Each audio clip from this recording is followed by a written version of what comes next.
जय श्री राम, जय श्री कृष्ण, हर हर महादेव सभी को। तो जैसे कि आज आपने टाइटल देख लिया है, आज हम बात करेंगे एक महान अद्वैत आचार्य की, कि जिन्होंने अपने टाइम पर जब साउथ में क्रिश्चियन मिशनरीज खूब कन्वर्जन्स कर रहे थे, लोगों को कन्वर्ट कर रहे थे, उनकी अज्ञानता का फायदा उठाकर, उनकी गरीबी का फायदा उठाकर, तब एक महान अद्वैत आचार्य ने बहुत सारे वर्क्स लिखे क्रिश्चियनिटी के खिलाफ, जिसमें उन्होंने क्रिश्चियनिटी को उन्हीं की बाइबल से लॉजिकली, स्क्रिप्चरली और फिलोसॉफिकली खंडन किया। उनकी ही कहानियों से, यानी उनकी ही बाइबल को दिखा दिखाकर उनका खंडन किया, और वो भी एकदम लॉजिकल तरीके से। तो जैसे कि आपको पता ही है, ये मैंने बाइबल एक्सपोजिंग सीरीज शुरू की थी, उसमें अभी तक 2 वीडियोस आ चुके हैं। अगर आपने ना देखे हो तो इसकी लिंक जो है वो अपने डिस्क्रिप्शन में और पिन कमेंट में मैं डाल दूंगा, कि playlist of exposing Bible series. तो ये है वो महान अद्वैत आचार्य जिनका नाम है चतम्पी स्वामीकल। इन्होंने क्या कहते हैं, एक तरह से ऐसी बुक लिखी थी जिसने उस टाइम पर बहुत सारे कन्वर्जन्स जो थे वो रोक लिए थे, और क्रिश्चियनिटी पर एक बहुत बड़ा हमला पहली बार साउथ में किसी ने उस टाइम पे किया था। आज हम देखेंगे, उनकी हिस्ट्री भी देखेंगे, और ये है वो बुक जिसका नाम है क्रिस्टु मत छेदनम। इसकी लिंक मैं डिस्क्रिप्शन में और पिन कमेंट में डाल दूंगा, ताकि आप लोग इसे डाउनलोड करके पढ़ सको। अगर आप गूगल पे भी सर्च करेंगे क्रिस्टु मत छेदनम, तो आपको इसकी पीडीएफ मिल जाएगी। ये है वो पीडीएफ, क्रिस्टु मत छेदनम। उससे पहले हम इनके इनके बारे में जानते हैं कि ये कौन थे, क्या थे। तो इनका जो जन्म है वो 25 अगस्त 1853 को हुआ, और मृत्यु 5 मई 1924 को हुई। और आपको पता ही है कि जब जब सनातन धर्म पर खतरा आया है, तब तब हमेशा कोई ना कोई अद्वैती आया है, और उसने सनातन धर्म के विरोधियों का सर्वनाश किया है, उनका खंडन किया है, और उस टाइम पे सनातन धर्म की रक्षा की है, और जो कन्वर्जन्स है वो रोके हैं। आपको पता हो स्वामी छत्रपति शिवाजी के बारे में, उनके जो गुरु थे वो थे स्वामी समर्थ रामदास, जिन्हें समर्थ दास भी कहते हैं। वो एक बहुत बड़े अद्वैती आचार्य थे, जिन्होंने बुक लिखी थी दास बोध और अन्य भी। आप उनकी बुक्स पढ़िए, वो बहुत बहुत बड़े अद्वैती थे उस टाइम के। तो उनके ही शिक्षण में स्वामी छत्रपति शिवाजी महाराज जैसे लोग क्रिएट हुए। फिर मधुसूदन सरस्वती को आप जानते होंगे, इतने बड़े अद्वैत आचार्य, जिन्होंने उस टाइम पे जब मुगल लोग जो थे वो मंदिरों को तोड़ रहे थे, हिंदूज को मार रहे थे, उस टाइम पे उन्होंने एक पूरा मूवमेंट क्रिएट कर दिया था नागा साधुओं का, और सबको एकजुट किया था, और तब पूरी नागा साधुओं की सेनाएं मुगलों पे टूट पड़ी थी। तो उस टाइम पे भी एक अद्वैती ने ही सनातन धर्म की रक्षा की थी।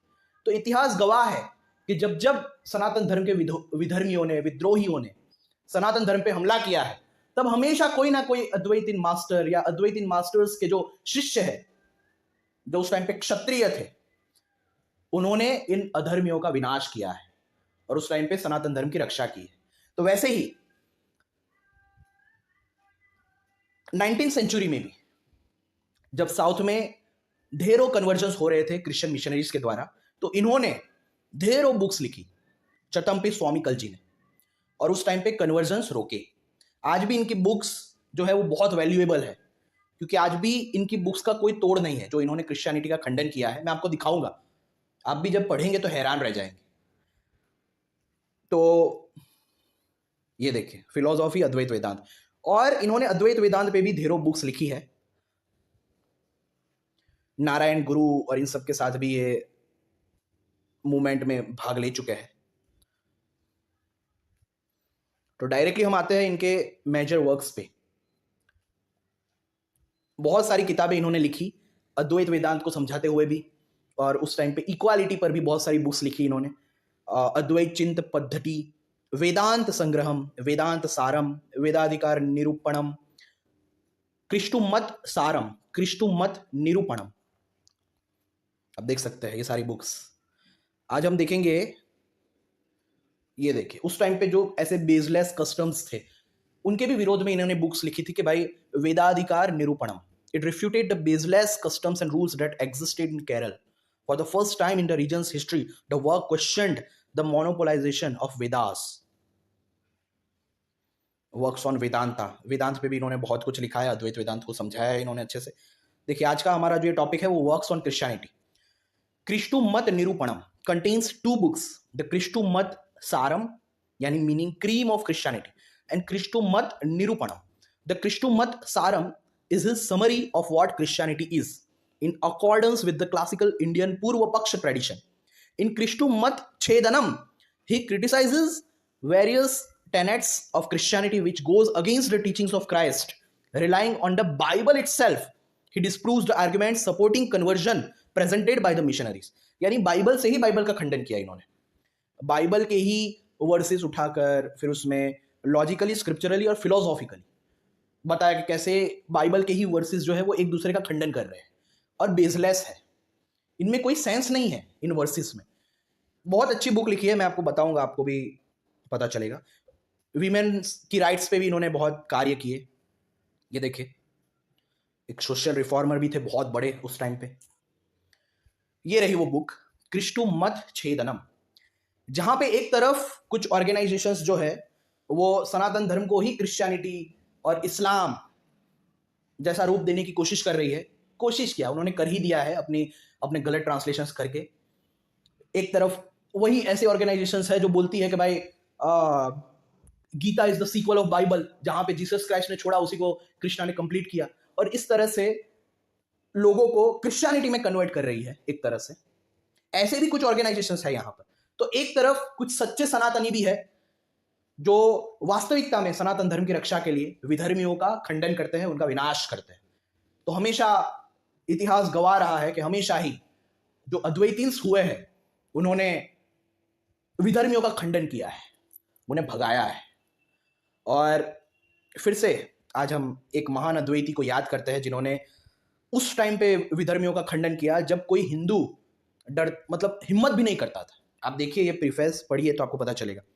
Christu Mat Chedanam is an exceptional and enlightening book in the sense that this may perhaps be the only book that analyzes Christianity from a Hindu perspective.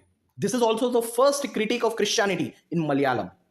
In Malayalam language, यानी Malayalam language में ये सबसे पहला critic था जो एक अद्वैती ने ही लिखा. आप देखो हमेशा अगर विधर्मियों का खंडन करने की जब बात आई है तब तक हमेशा कोई ना कोई अद्वैती ही सामने आया है.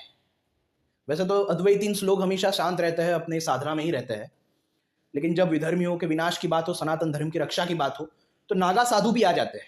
वो नागा साधु जो सामने दिखते भी नहीं है, लेकिन उस टाइम पे मधुसूदन सरस्वती इतने बड़े अद्वैतीन मास्टर, इतिहास में तो ये समय बहुत ही प्रभावित किया हुआ माना जाता है, बहुत महान माना जाता है कि जब मधुसूदन सरस्वती ने सभी नागा साधु और भी जो अद्वैत ट्रेडिशन के जो लोग थे उनको एक साथ करके उस टाइम पे मुगलों पे अटैक करवाया था, और जो वो लोग मंदिरों को तोड़ रहे थे उसको रुकवाया था, और कन्वर्जन्स भी रोके थे उस टाइम पर. तो इसी तरह एक महान अद्वैतीन मास्टर मलयालम में सबसे पहली बार एक कृतिक लिखता है जिसमें वो क्रिश्चियनिटी का खंडन कर देता है. This book was written by Chatampi Swamikal, the spiritual luminary from Kerala, at a time when proselytization was at its peak in India, and the poor and ignorant people of India were being lured by the mass quarantined missionaries. It was written in an age where no Hindu dared to criticize Christianity publicly or even defend Hinduism. यानी इस as में लिखा गया ये, जिस as में, जिस समय कोई भी हिंदू हिम्मत नहीं करता था क्रिश्चियनिटी को क्रिटिसाइज करने की. क्यों? क्योंकि उस टाइम पे हम ब्रिटिशर्स के रूल में थे, इसलिए जाहिर सी बात है खुलेआम कोई हिम्मत नहीं कर सकता था. तो जिस टाइम पे कोई हिंदू हिम्मत भी नहीं करता था क्रिश्चियनिटी को क्रिटिसाइज करने की और इवन डिफेंड हिंदुइज्म को जिस टाइम पे वो डिफेंड भी नहीं कर पा रहे थे, उस टाइम पे एक महान अद्वैतीन आचार्य ने क्रिश्चियनिटी का खंडन किया, बड़ी बड़ी बुक्स लिखी उनके खंडन में, और उस टाइम पे कन्वर्जन्स रोके. अब देखो ऐसा क्यों हुआ कि हिंदुइज्म को डिफेंड भी नहीं कर पा रहे थे हिंदू? तो उसका कारण है, उसका कारण यहाँ पे ये है कि उस टाइम पे ब्रिटिशर्स को पता था कि जब तक हिंदू लोग जो है वो गुरुकुल में पढ़ते रहेंगे, जब तक ये वैदिक दर्शनों को जानते रहेंगे, तब तक हम इन पर रूल नहीं कर सकते और ना इन्हें कन्वर्ट कर सकते हैं। तो इसीलिए आपको पता ही है कि उन्होंने हमारी जो एजुकेशन सिस्टम है वो बदल दी, ताकि हम अपने वैदिक ज्ञान से रहित हो जाए, विमुख हो जाए। और विमुख होने के बाद हम जो थे वो मतलब उस टाइम के जो हिंदू थे, उन्हें रिचुअल्स के पीछे का विज्ञान, इतने सारे देवी देवता हमारे सनातन धर्म में क्यों है, उनके पीछे का विज्ञान, ये अलग अलग दर्शन क्या समझाते हैं, उनके पीछे का विज्ञान, और भी कई चीजें, उनके प्रति वो अज्ञानी हो गए, उन्हें पता ही नहीं, क्योंकि गुरुकुल की टीचिंग्स ही बंद करवा दी। उस टाइम पे गुरुकुल में जो गुरु लोग होते थे वो यही सब सिखाते थे कि ये दर्शन क्या है, कैसे है, इनके पीछे क्या क्या विज्ञान है, ये जो मान्यताएं हैं उनके पीछे का विज्ञान क्या है, ये स्पेसिफिक रिचुअल्स के पीछे का विज्ञान क्या है, इतने सारे देवी देवता क्यों है, इनके पीछे क्या विज्ञान है, हम नेचर की वर्शिपिंग क्यों करते हैं, क्या विज्ञान है, इन सबसे ही वो रहित हो गए। उन्हें कुछ समझ नहीं आता था और इसका ही फायदा उठाकर उस टाइम पे क्रिश्चियंस जो थे वो जो भोले भाले हिंदू थे उनको कन्वर्ट कर लेते थे, खास करके जो गरीब लोग होते थे, आज भी करते हैं, जो गरीब होते हैं उन्हें तुरंत कन्वर्ट कर लेते हैं। During the life and times of Chattampi Swamikal, a strong belief in the ideal of equality of religions, यानी सर्वधर्म समभाव, as it came to be known later in India, was prevalent among Hindus. A Hindu would not even question or criticize another religion if the persons of those religions criticized and disparaged Hindu gods and scriptures. अब उस time पे जो हिंदू होते थे उनकी ये मान्यता रहती थी कि भाई सारे धर्म जो है वो इक्वल है, सर्वधर्म समभाव, इक्वालिटी ऑफ रिलीजन्स। और उसके कारण ही अगर कोई क्रिश्चियन उन्हें क्वेश्चन भी करता था कि भाई ऐसे तुम्हारे स्क्रिप्चर्स है, तुम्हारे गॉड्स ऐसे है वैसे है, ऐसा करते हैं, ये करते हैं, वो करते हैं, तो आज भी वो लोग कर ही रहे हैं, ऐसी सब बातें बताते ही है कन्वर्ट करने के लिए। तो उस टाइम पे कोई हिंदू जो था वो कोई क्वेश्चन भी नहीं करता था। क्यों? क्योंकि उनके अंदर ये भावना थी कि सारे धर्म इक्वल है, सारे धर्म जो है वो इक्वल है, एक ही जगह पे ले जाते हैं। लेकिन ये बात अब्राहमिक रिलीजन्स के लिए सच नहीं है। हाँ, ये हम कह सकते हैं कि बहुत सारे ऐसे ट्रेडिशंस है अलग अलग जो नेचर वर्शिपिंग पे टिके हुए हैं, जो फिलोसॉफी पे टिके हुए, दर्शनों पे टिके हुए, तो उनके बारे में हम कह सकते हैं कि हाँ ये एक ही सत्य तक अंत में ले जाते हैं स्टेप बाय स्टेप। लेकिन अब्राहमिक रिलीजन्स के लिए हम ऐसी बात नहीं कह सकते, क्योंकि अब्राहमिक रिलीजन्स बने ही चाइल्डिश कहानियों के ऊपर है। उनमें कोई फिलोसॉफी ही नहीं है, उनमें कोई लॉजिक ही नहीं है, उनमें कोई दर्शन ही नहीं है, ऐसी कहानियों पे टिके हैं जो अपने आप में एक चाइल्डिश है। तो हम अब्राहमिक रिलीजन्स के लिए ऐसा नहीं कह सकते कि भाई हाँ ये भी उसी तरफ ले जाएगा, सही रास्ते की तरफ। It is impossible. दर्शनों के लिए हम कह सकते हैं कि हाँ भाई सांख्य दर्शन हो, चाहे योग दर्शन हो, चाहे वेदांत दर्शन हो, चाहे वैशेषिक दर्शन हो, ये एक ही जगह पे ले जा सकते हैं स्टेप बाय स्टेप, हम कह सकते हैं। चाहे पैगन ट्रेडिशंस हो, वो एक ही जगह पे ले जाएंगे, नेचर वर्शिपिंग से हमारी चित्त शुद्धि होगी, हम परम तत्व तक जाएंगे, हाँ उनके लिए कह सकते हैं। लेकिन अब्राहमिक रिलीजन्स के लिए हम नहीं कह सकते कि ये सारे जो है वो इक्वल है, वो इक्वली हमें ले जाएंगे, क्योंकि ये चाइल्डिशनेस पे टिके हुए हैं। तो उस टाइम पे जो कुछ हिंदू थे उनके अंदर ऐसी भावना थी जिसके कारण वो कभी भी क्रिटिसाइज नहीं करते थे क्रिश्चियंस को या मुस्लिम्स को। तो चटम्पी स्वामिकल was amongst the first Hindu saints to cross over this intellectual barrier and to examine critically a religion of foreign origin. ये सबसे पहले ऐसे स्वामी थे जिन्होंने ये इंटेलेक्चुअल बैरियर तोड़ा और पूरी अच्छी तरह क्रिटिकली एग्जामिन किया फॉरेन रिलीजन को। He explains in this book why he attempted to criticize Christianity. Swami ji लिखते हैं कि persons belonging to every religion would hold their scriptures as God's own words. If anyone, after a critical study of scriptures of religion, points out any flaw and declares them as false and worth rejecting, he is countered with an argument by the faithful of that religion that scriptures are God's work and are beyond the logic of souls, whose knowledge is limited, and that God can act as per his wish. If so, all religions have to be considered as true and equal. The Christians claim that their religion is the only true religion, does not therefore hold water. Critical examination of every religion is mandatory to understand its relative merits and demerits. तो आप पढ़ सकते हैं ये सब, और आपको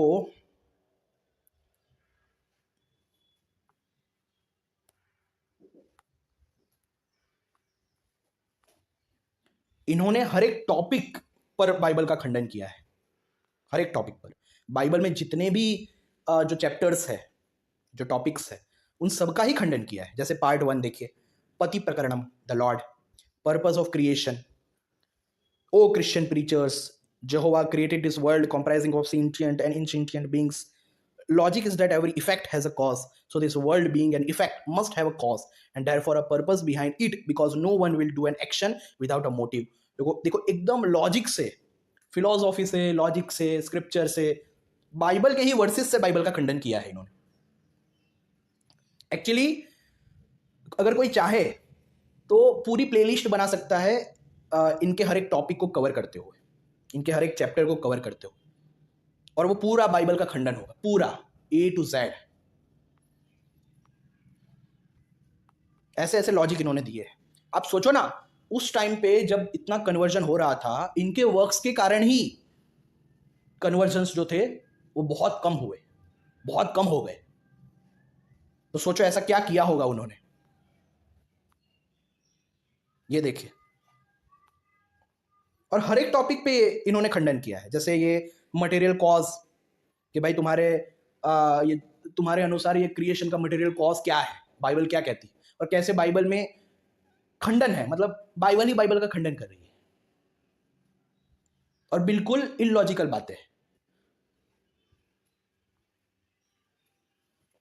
ये देखिए, तो बहुत अच्छे से ये देखिए, इनिशियल क्रिएशन, तो जितने भी चैप्टर्स है, जितने भी टॉपिक्स है बाइबल के, उन सभी का खंडन इन्होंने किया है। इविल क्वालिटीज, ये देखो, ये यहोवा जो है वो बोलता है कि I am a jealous God, you shall worship no other god, for the Lord whose name is jealous. Jehovah is a jealous God. There is wrath gone out from the Lord, the plague is began. और सोचो, इसी जेहोवा को ये ISKCON वाले जो है वो कृष्णा से कंपेयर करते हैं कि कृष्णा ही यहोवा है। मतलब इतने बड़े धूर्त है, मतलब कृष्णा की छवि इतनी बिगाड़ दी है इन इस्कॉन वालों ने जिसकी कोई सीमा ही नहीं। जिस तरह की गॉड की परिभाषा इनके बाइबल में है, जिस तरह का गॉड इनका बाइबल में है, चाइल्डिश, जेलस, सड़क छाप, ये इस्कॉन वालों ने गीता में इस तरह से फेक गलत ट्रांसलेशन करके कृष्णा की भी छवि को ऐसा बना दिया है। सोचिए आप। तो इसलिए इस्कॉन वालों पर इतना गुस्सा आता है। इसलिए मैं इन्हें बोलता हूं कि ये अब्राहमिक सेक्सलेव है। इनको स्पेशली इम्प्लांट किया गया है सनातन धर्म को अब्राहमिक बनाने के लिए। तभी ये बेशर्मों की तरह बोलते हैं कि भाई Gita is the sequel of Bible. इसलिए इनको इतना मारने का मन करता है। समझ में आया? ऐसे ही गुस्सा नहीं आता है। आप बाइबल पढ़ो, उसके बाद ये सुअर का सुनो कि Gita is the sequel of Bible, आपको पता चलेगा कि इन टकलुओं की क्या हालत करनी चाहिए।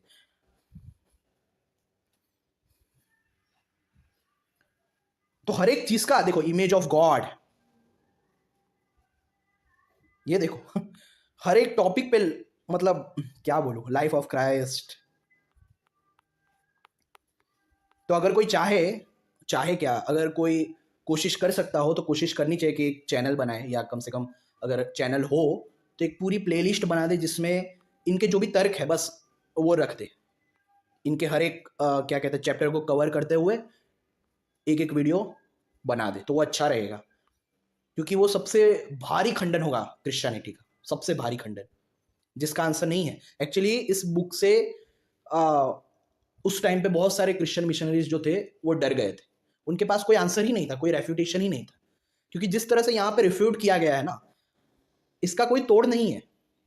क्योंकि खुद की ही बाइबल से खुद को रिफ्यूट करना, बाइबल के ही वर्सेस से बाइबल को रिफ्यूट करना, और वो भी साइंटिफिक एक्सप्लेनेशंस के साथ, लॉजिकल रीजनिंग्स के साथ, तो इसका कोई तोड़ नहीं हो सकता। क्योंकि जो बुक झूठ पे ही टिकी हो उसको कोई कैसे डिफेंड करेगा, और कब तक डिफेंड कर सकता है? कोई तरीका ही नहीं है डिफेंड करने का। जो बुक ही झूठ पे टिकी है उसको कोई डिफेंड कैसे कर सकता है? तो इसलिए मैं चाहूंगा कि जो भी लोग क्रिश्चियन मिशनरीज के द्वारा कन्वर्ट हो रहे हैं या जो हो चुके हैं, उनको आप ये बुक पढ़ने के लिए कहिए, इस बुक की PDF भेजिए। क्या पता उन्हें रियलाइजेशन हो जाए, वो क्रिश्चियनिटी को छोड़ दे। चांसेस है, 99% चांसेस है कि इस बुक को पढ़ने के बाद कोई क्रिश्चियन भी क्रिश्चियनिटी छोड़ देगा, सच में। बहुत ही ज़बरदस्त बुक है ये, reward and punishment, story of holy spirit, हर एक चीज़ को इन्होंने कवर किया है, हर एक चीज़ को। कोई पूरी प्लेलिस्ट बना सकता है इनकी, हर एक चीज़ को कवर करते हुए, हर एक चैप्टर को कवर करते हुए। और वो सबसे तगड़ा खंडन होगा क्रिश्चियनिटी का। तो उस टाइम पे जब कोई हिंदू जो जो था वो कोशिश भी नहीं करता था, हिम्मत भी नहीं करता था क्रिश्चियनिटी के अगेंस्ट बोलने की, उस टाइम पे एक महान अद्वैतीन आचार्य बुक्स लिखते हैं क्रिश्चियनिटी के खंडन में, और वो भी ऐसी बुक्स जिस जिसका क्रिश्चियनिटी आज तक खंडन नहीं कर पाई है, आंसर नहीं दे पाई है। और उस टाइम पे उन्होंने बहुत सारे कन्वर्जन्स रोके थे। तो आप ज़रूर ये बुक्स पढ़िए। ये एक बुक है इनकी, और एक इनकी बुक है क्रिस्टु मत निरूपण, वो भी पढ़ने जैसी है। पर ये बुक ज़्यादा फेमस है क्योंकि ये पूरा क्रिटिसाइज किया हुआ है क्रिश्चियनिटी को, पूरा रिफ्यूट करके रख दिया है हर एक पॉइंट को।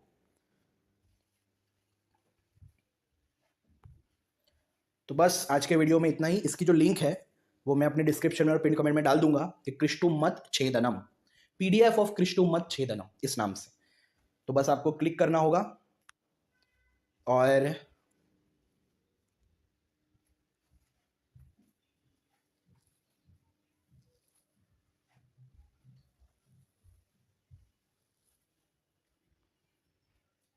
बस यहाँ पे जाके गेट PDF, इस पे आप क्लिक करेंगे तो ये PDF डाउनलोड हो जाएगी।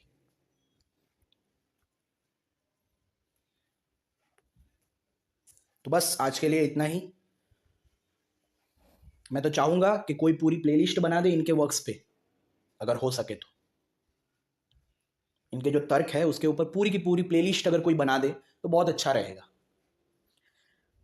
और इस PDF को हर जगह आप फैलाइए ताकि लोग क्रिश्चियन मिशनरी से गुमराह ना हो पाए, और जो गुमराह हो गए हैं वो फिर से अपनी वो क्रिश्चियनिटी को छोड़ दे और हिंदुइज्म में आ जाए।